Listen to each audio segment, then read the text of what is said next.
So dear students, अब हम देखेंगे कि एक एसएससी की या पर्सन की टैक्स लायबिलिटी और उसके रेजिडेंशियल स्टेटस में क्या रिलेशनशिप है।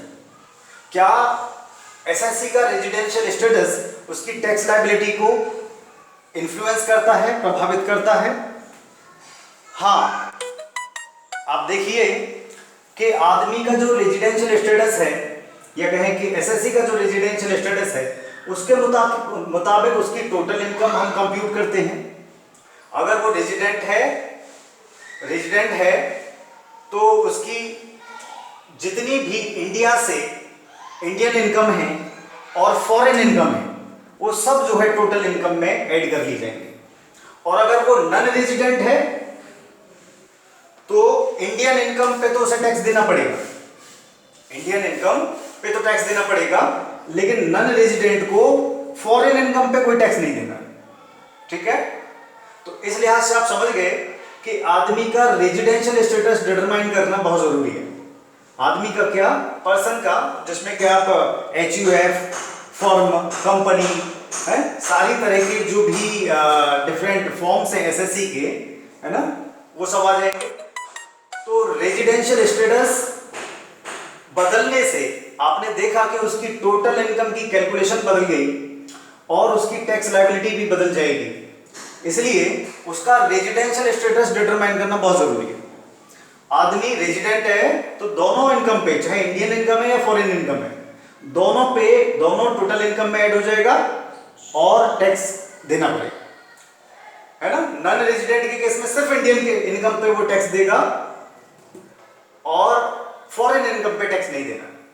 ठीक है, तो जरा देखते हैं, थोड़ा कुछ पॉइंट्स हैं इसको लेके, रेजिडेंशियल स्टेटस को लेके और टैक्स लायबिलिटी को लेके, कि total income of an SSC can not be computed unless the person's residential status in India during the previous year is known.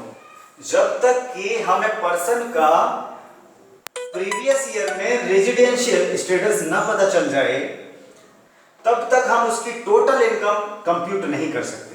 Total income पे ही आप जानते हैं कि टैक्स कैलकुलेशन होती है, और टोटल इनकम 5 हेड में आपने डिफरेंट हेड्स में उसको रखा और टोटल किया, है ना।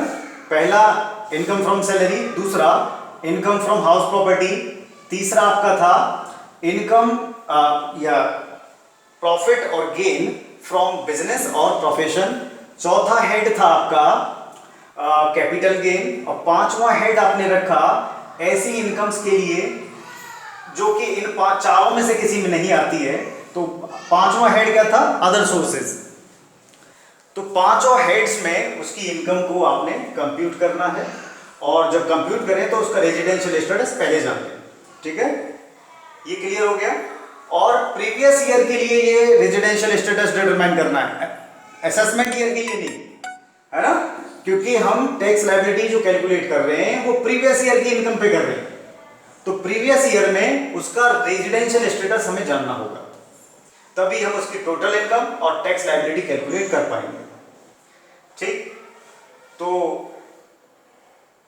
टैक्सेशन पर्पसेस के लिए आप ऐसे कह सकते हैं कि दो तरह के रेजिडेंट हो गए, एक रेजिडेंट और एक नॉन रेजिडेंट। ठीक है, हालांकि इंडिविजुअल्स के केस में अगर रेजिडेंट है तो रेजिडेंट भी दो तरह का हो सकता है, एक ROR और एक RNOR। ROR और RNOR मतलब resident and ordinary resident individual के केस में, और दूसरा resident but not ordinary resident, ये हम डिटेल में देखेंगे बाद में। लेकिन बाकी जो फॉर्म्स हैं बाकी जो पर्सन है उनके केस में या तो वो रेजिडेंट होंगे या नॉन रेजिडेंट। जैसे आपका फर्म हो गई, जैसे आपका कंपनी हो गई, इनके केस में क्या होगा, या तो वो रेजिडेंट होंगी या नॉन रेजिडेंट। लेकिन इंडिविजुअल और एचयूएफ के केस में ROR एंड RNOR दो टाइप के रेजिडेंट होंगे, और तीसरा होगा नॉन रेजिडेंट होगा या फिर वो। ठीक, इसके बाद आप देखिए जरा कि the residential status of the SSC is to be determined each year with reference to previous year.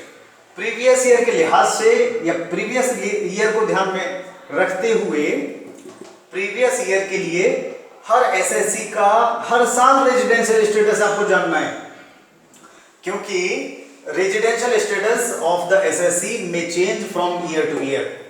साल से दूसरे साल में आप जब जाएंगे तो उसका रेजिडेंशियल स्टेटस बदल सकता है, ठीक है। तो हर साल आपको उसकी प्रीवियस ईयर के हिसाब से प्रीवियस ईयर में वो रेजिडेंट रहा या नहीं, ये आपको हर साल कैलकुलेट करना है। इसके बाद the basis for determination of residential status very person wise, मतलब पर्सन में जो आपने डिफरेंट फॉर्म्स ऑफ पर्सन जाने, ये person wise residential status determine करने का आधार बदल जाता है।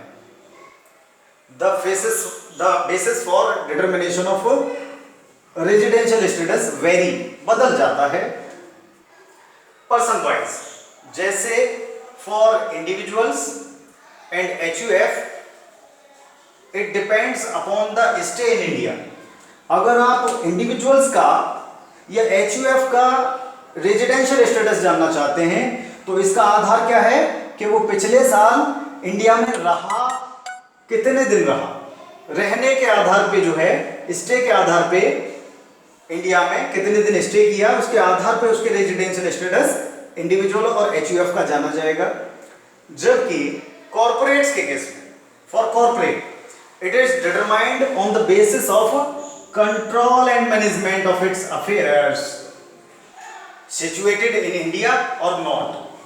कंपनी के केस में, कॉर्पोरेट के केस में देखा क्या जाएगा, उसका कंट्रोलिंग एंड मैनेजमेंट जो है उसके अफेयर्स का, वो इंडिया में रहा या बाहर रहा, इंडिया में था या नहीं, इसके आधार पे कॉर्पोरेट्स का रेजिडेंशियल स्टेटस डिटरमाइन किया जाएगा। इंडिविजुअल्स का रेजिडेंशियल स्टेटस डिटरमाइन करने के लिए तीन टेस्ट है ना, और उन टेस्ट्स को हम डिटेल में अभी थोड़ी देर में देखेंगे नेक्स्ट लेक्चर में।